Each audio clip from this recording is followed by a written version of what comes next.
Craig, did you know that Jim Couch cheats at pickleball? I do not. That's the only way he could have beaten me. That's the We're being, only way. we're being recorded, so I don't want to recognize anything like that. Where'd you guys play? Chicken and pickle. It was a ball. Nice. Yeah, we had a blast. And Jim is good, and he doesn't cheat. I was just kidding. Okay, well, I'm not good, but it's fun. I've got to try it. I haven't tried it yet.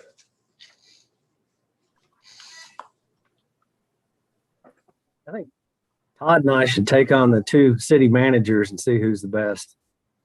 I'd You be can play, I'd help Todd? with that. That'd be great.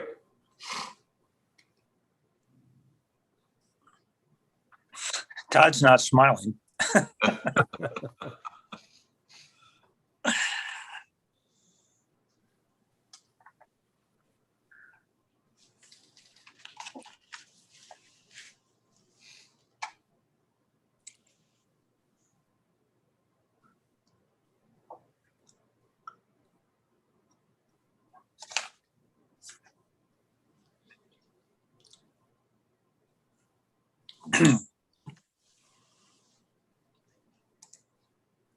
Is everybody tied? Is everybody being seen through PrimeGov? Yep. Yes, Mr. Chair, everyone's in PrimeGov. Excellent. Well, it's 2:00, so I would like to call to order the May 11th meeting of the Oklahoma City Water Utilities Trust. Thank you for joining today. We have a few announcements to make regarding the video conference meeting. If the video conference is disconnected at any time during the meeting will be stopped and reconvened once the connection is restored. If communications are unable to be restored within 30 minutes, items remaining for consideration will be continued to later today at 4 p.m. via teleconference. The agenda, the documents are located at okc.gov. Anyone wishing to speak about an agenda item, public hearing, or to speak under citizens to be heard must call 405-297-2422 or email ocwut-support@okc.gov. Please provide your name, phone number, the item number, and the reason you wish to comment. If you call in after your item has been heard, you will be allowed to speak under citizens to be heard. Speakers will be allowed 3 minutes to comment. Staff will attempt to submit requests received during the meeting to the chair. Please press *6 to speak when recognized by the chair. First item on the agenda is the approval of minutes. Any comments? Is there a motion?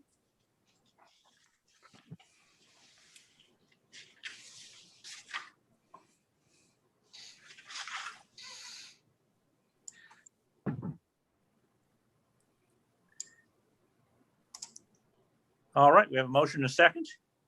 Please vote.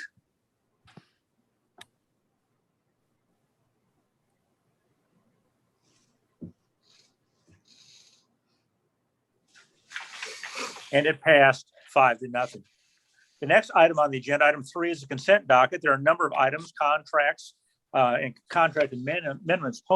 Mostly, there's about 14 items. Are there any comments or any items that any of the trustees would like to poll for discussion? Hearing none, is there a motion to approve the consent docket? Wow, we have a motion and a second. Please vote. And it passes 5-0. The next item on the agenda is a concurrence item. There are 2 items with the city of Oklahoma City on road projects. Neither of these items have Aquit funds involved with them. Are there any discussion regarding the concurrence docket? If not, is there a motion? We have a motion and a second. Please vote.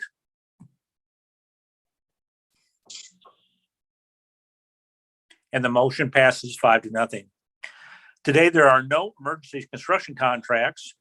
We do have an individual item for consideration. We have a presentation on the sole source service level agreement and the statement of work with Business Imaging Systems Incorporated. Mr. General Manager, would you like to introduce that?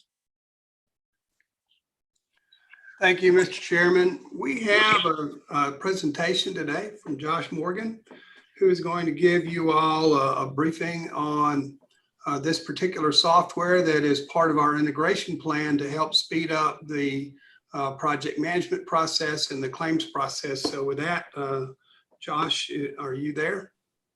I am, and we're gonna let Jiffy go ahead and take the first part of this. Jiffy, are you on? Yes, I am.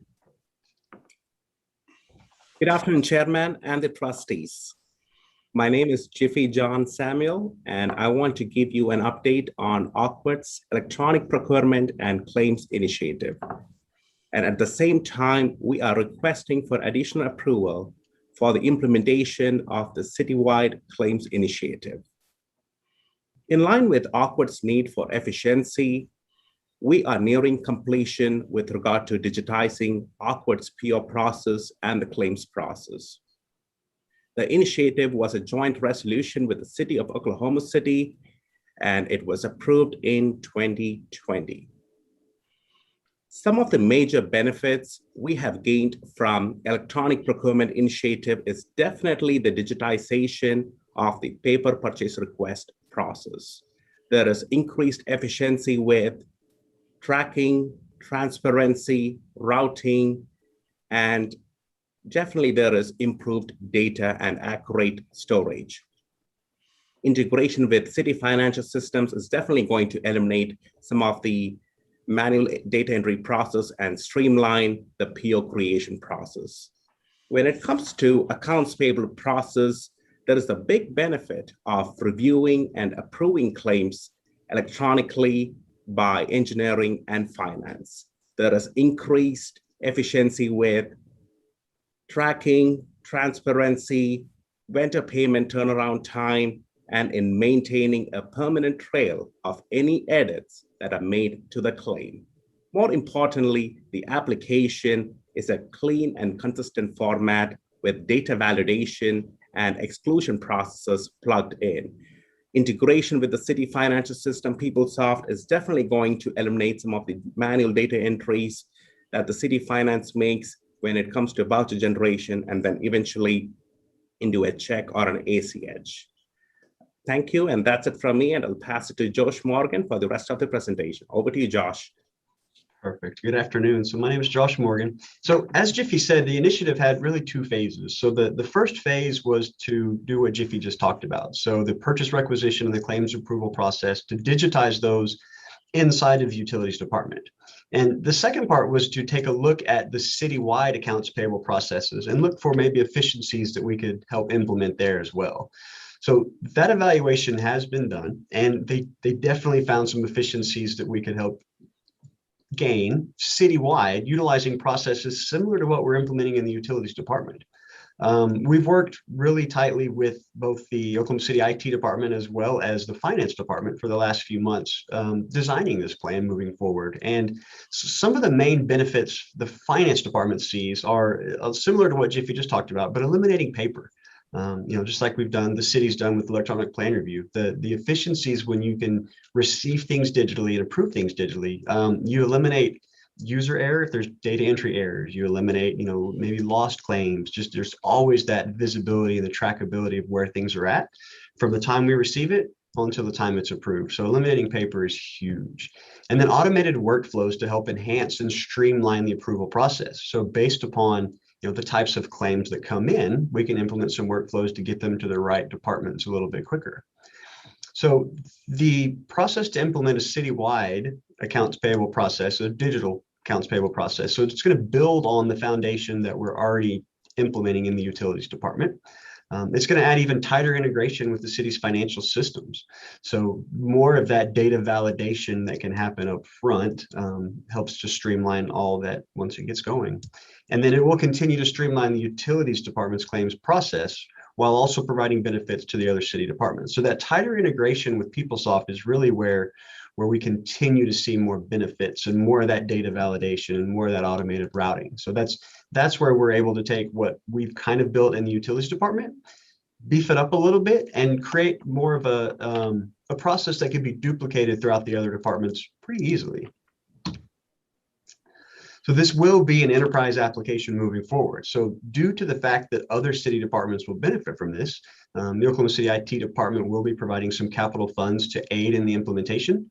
And then once it's implemented, Oklahoma City IT will take over administration and maintenance of the application moving forward.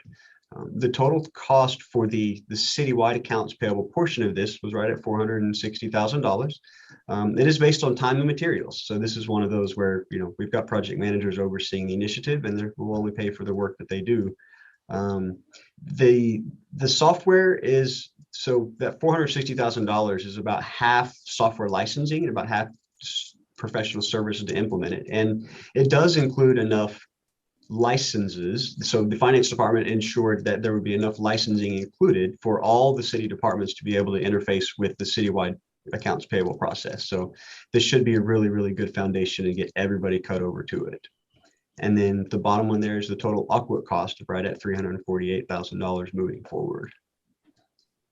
That is the presentation. So I would be more than happy to answer any questions if you have any. Do the trustees have any questions? I guess the thought on everybody's mind right now is cybersecurity, security attacks. Is this something that we have implemented and have good protection in place or will soon?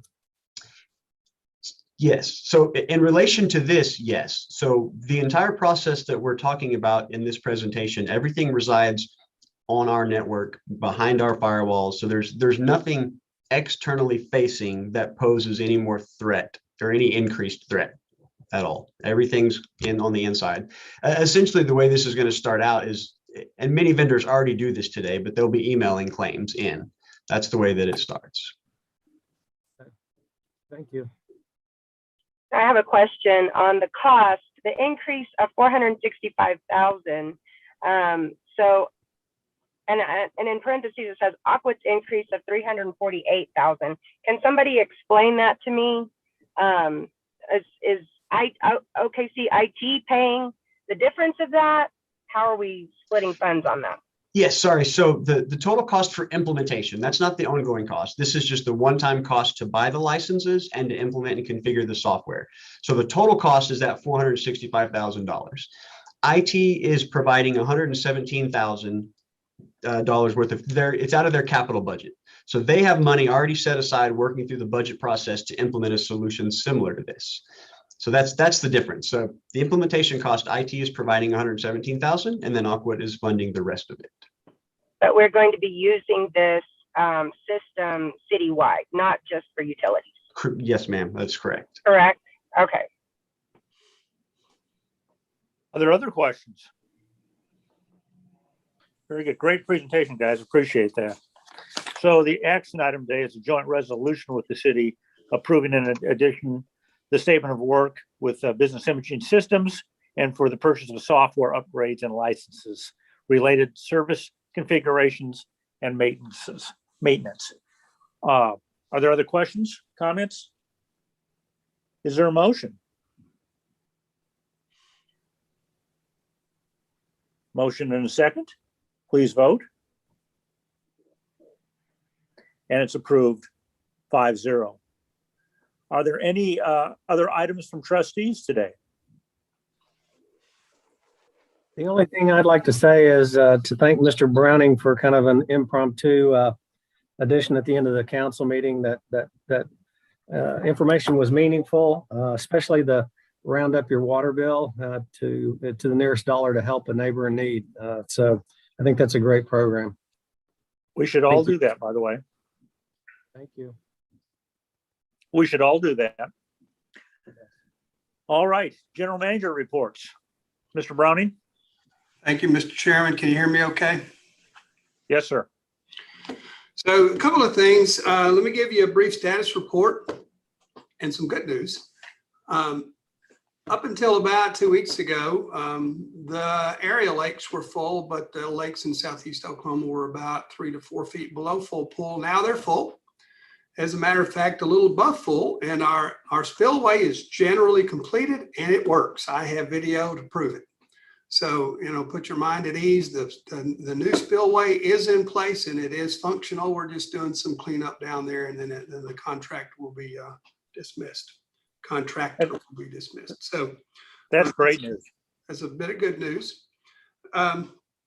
As Councilman Stonecipher indicated, he asked me to do a brief presentation on National Drinking Water Week. It was May 2nd through the 8th, where we celebrated with other cities across the U.S.